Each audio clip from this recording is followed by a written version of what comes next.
Star Trek Picard Season 2. This is the spoiler review. I have a review on my blog, soundedbettermyhead.com. There's probably a couple spoilers in there, but I try to limit it as best I can for doing an entire season of a show. I ended up giving this season a 2 out of 5. It wasn't bad. I kind of thought about maybe giving it 2.5 out of 5, but just, I don't know. Just didn't quite do it for me. Season 1, I think, was disappointing to a lot of people. I know me especially. We knew we were getting to see Picard again. We were hoping to see some Next Generation characters pop up, see him flying around the galaxy on a starship, and we got a couple cameos, but for the most part it's Picard and a bunch of new people on some little ship, almost nothing to do with Starfleet. Everybody's just really broken and not happy with themselves and depressed, and they didn't like themselves, they didn't seem to like anybody else, and eventually they kind of saved the day together and got over their drama. But it was just a drag watching season 1.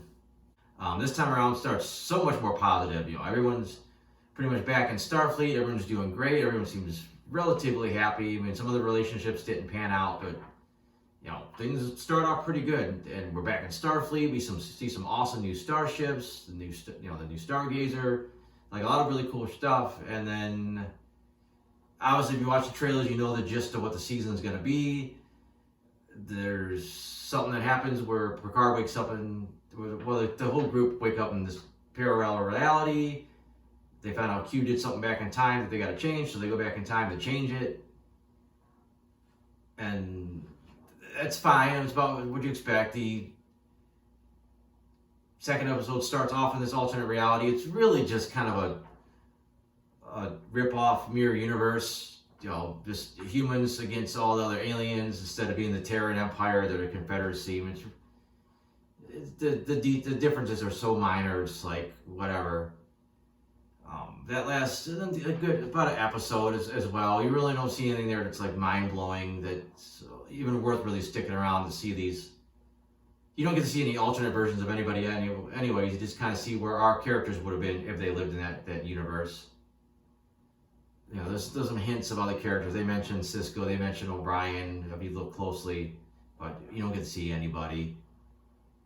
And then we go back in time to the present day, and this is where the show just kind of drops the ball, because the trailers don't let you know what they got to do. There's something they got to fix to save the day. You don't know what it is, and it's just so vague and it's so ill explained. It's like they get there and they kind of sort of figure out,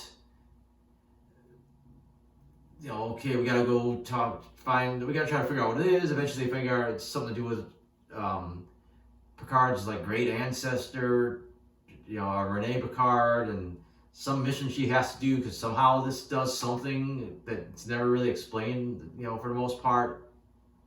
And especially because a little bit about the Star Trek, Earth's in a really bad shape right now. You got eugenics war, I think may or may not have happened yet. World War III should be coming up very soon. Earth is kind of like a shithole until the Vulcans show up. So it doesn't even seem like whatever happens should make a big difference, in a couple decades. But you roll with it. It seems like they just got nothing for anybody else to do. An episode like this about the crew going back in time and trying to do some stuff. You got a 2-hour Star Trek film we've seen, Voyage Home. We've had a couple of episodes here and there in various Star Trek series. They might do a 2-parter. They can knock this stuff out in about 2 hours. But you basically got 8 episodes back in time, and it just feels like they're just trying to find shit for people to do. Like, you guys go over here and do this, that leads to nothing. You go over here and do that. It just kind of goes in big circles. It just feels like it's constantly kind of treading water, and there's nothing really that urgent. I mean, there's a deadline, but it just doesn't click. And you really almost don't even need as many characters as they have. It's like everybody goes back in time. It's like, well, you guys go do this and that, and we gotta give you something to do. And then a few characters from last season come back, and they just gave them new roles. And then the time travel roles are so. There's a moment where Picard meets Guinan, and if you watch Star Trek, you know that Picard actually originally met her back in the 1800s during some time travel. And then now here she didn't recognize him, which the whole episode I wanted to throw something at the TV. I'm like, she knows him. They've met like 100 years ago. And then afterwards, the showrunner said, well, since in this timeline Starfleet never existed, that means Picard never went back in time and never met her. Which, number one, I wish they could have at least had a throwaway line in the episode where Picard realizes that she wouldn't remember it. And then number two, that's not necessarily how time travel's worked in previous iterations. I know you're kind of making up time travel as you go, but then as you get farther and farther along the series, you start realizing this is all predestination paradox. Like everything that's been happening is supposed to happen. The Picard, Chateau Picard getting shot up, and Jurati going off with the Borg. All this stuff basically already happened before Picard got sent back in time. So I know time travel's a mixed bag. I just felt like they were just kind of shitting on their own rules. And then essentially all the stuff that they went through was just that a dying Q, as a gift to Picard, as like a friendship gift, is like, you know what, I know you've had this baggage your entire life, this will get you over it, but it's a pretty elaborate way to do it. I guess it kind of works because with a god that doesn't totally understand humans, for him to think this is a good idea makes sense for the character, but it just seems it's so elaborate. There wasn't a simpler way to have Picard get over his grief about, what happened with his mom and this whole big elaborate time travel alternate reality scenario that got people killed. I mean, they had to kill Eleanor off in the first couple episodes. Number one, probably just too many characters, and number two, just to give Rafi something to have a character arc to dig into. And as far as the characters themselves, Picard's story okay. It's just really wasn't that interested on that's part of his backstory. I mean, it kind of tied up nicely in the end, but it just didn't feel like it was enough to really carry the episode. I mean, as always, Patrick Stewart's a phenomenal actor. Every moment, whether he's giving like a speech or being like authoritative or whatever he's got to do, he's still so good in the role. Jurati ended up being a lot of fun this season. Her character, now that she's a little more happy-go-lucky, she reminded me of a lot of Lieutenant Tilly on Star Trek Discovery. But I mean, it worked for her. She was kind of a little bit of a comic relief, and then they had the arc where her starting to merge with the Borg Queen. It was kind of nice to see her get one over on her. Didn't really totally buy her speech that convinced the Borg Queen to become like a good guy. And then obviously once you saw that, then you knew this already happened in the future, and we were just seeing it come to fruition. They also never explained, she goes off to form her own Borg collective that's like, a cooperative, but doesn't explain what happens to the regular Borg collective, because if you change that completely jacks history. The Chief would have had to go off somewhere on some other side of space and do her Borg thing, while the regular Borg did their stuff in the Delta Quadrant. So I don't know, they didn't explain it, it was just kind of, eh. And then it all set up to this big moment. This random thing came out of nowhere, and they all had to work together and stop it, which is fine. And it was just kind of like, now it's probably going to do something else. We're just going to sit here and watch it. Like, I'm assuming that's setting up for next season, or the Borg just always hang out at this, transwarp conduit or whatever it was. But going back to the characters again, I got a little sidetracked. Like I said, Rafi didn't get a lot to do. There was this. First of all, I never felt like there was any kind of thing with her and Seven. Like, they did this random thing at the end of season 1 where they held hands for some reason, just out of the blue, at the very end of this, the episode. And then now we found out they had like a thing, and it just never felt like they were like a former couple. Yeah, Rafi's, it was fine. Her grief about Eleanor. Seven didn't get like a ton to do, just kind of her getting used to being human. But I don't know, it just seemed like she was getting closer to being a human, at least emotionally, anyways. There's a weird line that didn't make sense, that they said she wanted to join Starfleet. They told her no because she was a former Borg. But we've seen in season 1 that Ichab joined Starfleet and was, he was a lieutenant when he died. So I don't know. I don't know what the difference between those two was. Rios is fine. It set up an interesting thing, because does he leave behind a woman that he's fallen in love with and go back to the future? Do they take the family to the future, which would cause even potentially more, butterfly effect stuff? Or what ultimately happened is that he just stayed in the past? I like this character. I would like to see him. He said he never found his groove, but I thought he was into it. He's captain of a starship. He seemed to be enjoying himself. And then now he's just lived out his life in the past, which it's fine, but I don't know. I would like to see more of him, being a captain, being in in the present day. Just the present day for Picard. And I said, Alan Soong was fine, just typical evil version of the Soong character. Nothing too dramatic about him. Just always solid acting by Brent Spiner. I said we didn't get to see much of his daughter, Corey, or whatever they end up calling her. I did like Tamlin, I think that was her name. The supervisor from Gary Seven's organization. It's just awkward because Picard was kind of falling in love with her alternate version in his time, and then you got this other version. It was just kind of a weird dynamic. It was a weird friendship thing. I don't know. It just kind of didn't know how to think about it sometimes. The thing is, the opening the first couple episodes, everything looked great. I really loved the new starship designs. It was, it looked really cool.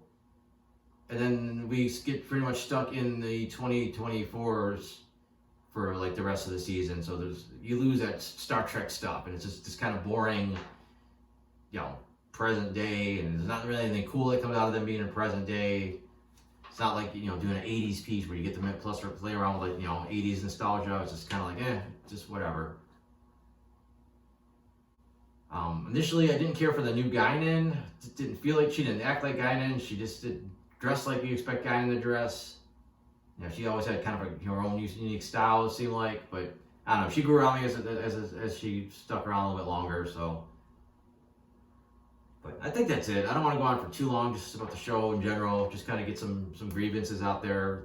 Like I said, I didn't hate it. There was stuff I liked. Just you gotta condense it. You could have condensed this into like probably half the amount of episodes. You don't necessarily even need all the characters, or I think there could have been a little bit better way to work them into it. So let me go ahead and I'll go through some notes here, see if I've got anything else I should point out. I actually didn't care for the start where they start off in the middle, like the Borg attacking the ship, and then you cut back. I don't think it really added anything to the episode. I think it's supposed to make you anticipate this big attack, but I think it worked better just happening more out of the blue, because it was already kind of blatant enough that it was the Borg talking on this recording that even they didn't catch till later. Q seemed a little out of character starting out because he just seemed angry. He just kind of pimp slapped Picard out the blue. I mean, obviously you see later on why, but then there's some stuff that didn't jive. Like when he first shows up, he looks young and he changes himself to look old just for Picard's benefit. And supposedly by this point he had already gone back in time and changed things. But when he's back in time, he's still old and he doesn't have his powers. So I don't know. That didn't make a lot of sense. There was some plot holes, I would call it. And then they did this thing where Picard's back in the alternate timeline, and we find out that, oh yeah, by the way, in this timeline, you also got a robot body. And then also this thing where Seven's human for the most part, and then near the end, she almost dies from a stab wound, and to cure the stab wound, they gotta give her Borg tech, which somehow means she gets the exact same ocular implant and stuff on her hand that she used to have, which barely makes sense. And it's just a convoluted way to make her back the way she used to be. But I mean, all they really had to do was when Q brought her back to the future, they should have just been how they had been. Picard's still a robot, she was still a Borg, she had never been human. But they did this weird way to get them back to how they were instead of just snapping his fingers and okay, you guys are back how you were right before you left. I mean, they were dressed the same way, they were still on the same ships, they were still right in the middle of everything. So I don't know, I thought that was just cheesy. Kind of weird that they're saying that the Borg Queen is connected to different Borg Queens in different realities. Seems like that knowledge would come in handy. She could get a lot more accomplished being that much access to that much information. But I was a little disappointed that the Confederate ships just look like regular Starfleet ships, just slightly different coloring on them. Especially when you see that their version of Enterprise D dramatically different. It was this evil looking warship, but you could still tell it used to be the Enterprise D, where here it's they're just regular starships. Nothing really jumped out. These are different. That's what made it even more just a rip off of the Mirror Universe doing it that way. Like the whole prison break thing with Rio also seemed unnecessary. It works fine. You want to have him injured. He meets his nurse. They hit it off, and then they come back to her later. That works out great. But this whole excess thing with the prison and ice and all this stuff, it was just trying to give these guys something to do, and it just felt unnecessary. And I think I would have liked a little Easter egg with the Punk on the bus from the voyage home. If someone didn't spoil it for me, I saw somebody post a picture of it before I saw the episode. If I would have been surprised, I think I would have got a bigger kick out of it instead of just being like, okay. They had a nice little thing mentioning that people have always wondered why Picards are French, but Jean-Luc is got an English accent, and now we found out that the Picards left France during World War II and moved to England. So this is a nice one-sentence explanation, pretty much, and takes care of a big plot hole that's been around since the start of Next Generation. I thought it was kind of weird that the new Serena had like no powers. You know, they're trying to get it fixed, but the cloaking device still worked. I understand it's a military ship, so maybe cloaking is a priority system, but nothing else worked for a while. But the cloak was perfectly fine. Just plot convenience. I did think it was cool that they tied everything to this, the Gary 7 situation. We still don't find out that much more about the group than we used to until we get that weird ending thing where it turns out somehow they're the Travelers and they're all working with Wesley Crusher, who's not Wesley Crusher anymore, even though he introduces himself basically as Wesley Crusher, and he was just at, Riker and Troy's wedding. Yeah, I guess it's been a couple of decades now, but I don't know. He came back to Starfleet long enough to go to a wedding, and then he went off to be a Traveler again. It was a weird way to bring the character back. Q, without his powers, it was kind of interesting to see how he was trying to get that stuff done. Obviously he retains all his knowledge, but sometimes it still seemed like a little bit more like he had to been using some kind of powers. Otherwise, I don't know how he gets some of this stuff accomplished. You had episode 6, they did that thing where something really bad happens to Picard, and then they go, 30 minutes earlier, and then this time they kept doing even more, like now it's 10 minutes earlier, and I don't know. It's an old trope, it's a cliche. I don't think it necessarily added anything to that. Again, I think it would have been more shocking if out of nowhere, boom, Picard gets hit by this car. Instead, it's like you're teasing the whole episode. Hey, keep watching, something's gonna happen. I did like seeing the way that the Queen tricked Jurati into getting these endorphins so she could take control. Still thought it was weird that the power goes out, everyone's like, what the hell's going on? And then so basically to them, some random chick just starts singing, and the band's like, hey, screw it, let's play some music with it. And everybody's like, chilling again. Maybe the crowd thought it's part of the show, but it seems like security would be like, what the hell's going on? Isn't that the chick that we locked up earlier? Still didn't get too much more into what Guinan's ties to Q are. We know there was something where there was a peace treaty between the Elorians and the Q continuum, but they really don't tell you much about it. They try to keep it a mystery still. They gave the Doctor a lot of technology from the future that she just kind of kept using, no problem. Number one, seems like people, even if you're not a doctor but you're from the future, you'd be better off trying to use this thing than her. Or I guess number two, maybe it's so intuitive that anybody could use it that's got medical knowledge, but again, if it's that intuitive, it seems like anybody could just pick this up and use it.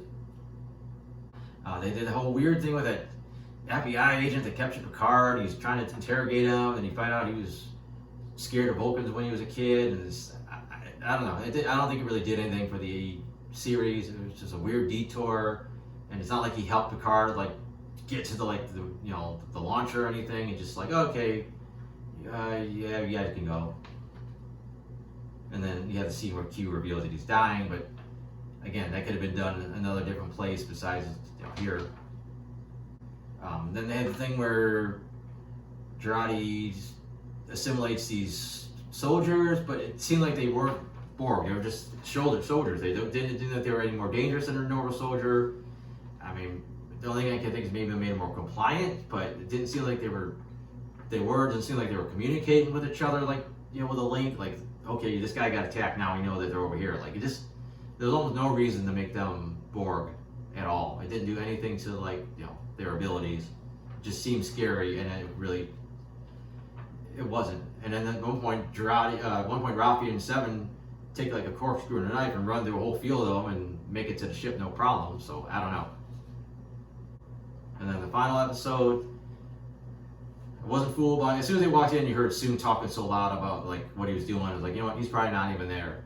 And then as soon as like Renee came out and ran to Soong, like, you know what, that's not even Renee, that's a decoy. And I was also not surprised that Q ended up bringing Eleanor back, especially when he was like, oh, well, I got a surprise for you guys since we got, you know, spare energy. And then there was also a weird scene where Soong brings out an old folder that says Project Con. Like, again, I think the timeline's a little loose. I don't know, was it Project Con already happened and he's going back into it, or is Project Con something somebody was planning and he's about to go into it and create them? Like, I don't know. Like, because I thought the Eugenics Wars took place in the 1990s and the normal Star Trek timeline, but it's always been kind of vague, and they kind of work around it because obviously 30 years from 1960 seemed pretty realistic. Something crazy could happen, but we've gone past 1990s like 30 years ago. So, and then I don't know, I was expecting more when Picard got back to the future and, you know, met up with Narissa again. But it was just awkward. She's like, oh, I'm halfway out the door. And he's like, oh, no, stay. And she's like, oh, okay. And then it just kind of ended. Like, it would have, I don't know, just felt like the way they did it, a kiss would have been awkward, but it would have been better if it was a situation where it did lead to like a kiss and they were kind of like together. And there's ways they could have did it, and they just kind of half-assed it, and they just kind of stood there. That was the end of the season. But like I said, there was decent stuff. You trim the season down, either less characters or find a way. There could have been a more useful way to use them. The timeline stuff was ass backwards, and it kind of took me out of things. You know, there were some cool Easter eggs in there. You got to see what was going to be the refit of the Enix class starship if Enterprise got a season 5. And Picard had the little model on his desk in the flashback, like little stuff like that. There's really cool stuff, but then you kind of ruined it by taking stuff we already knew. Like, Picard had a fantasy in an early Next Generation thing where he saw his mom giving him tea and she was an old lady. Now we find out she died as a young woman. They try to retcon that, like, well, he used to imagine her being an old lady, but I don't know. It was a little iffy the way they did it.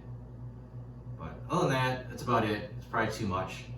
Like I said, I have a shorter version of this on my blog, soundedbettermyhead.com. Not really many spoilers in there. I have other reviews on there. I have comic strips, so if you want to check that out, that'd be awesome. Otherwise, thanks for watching.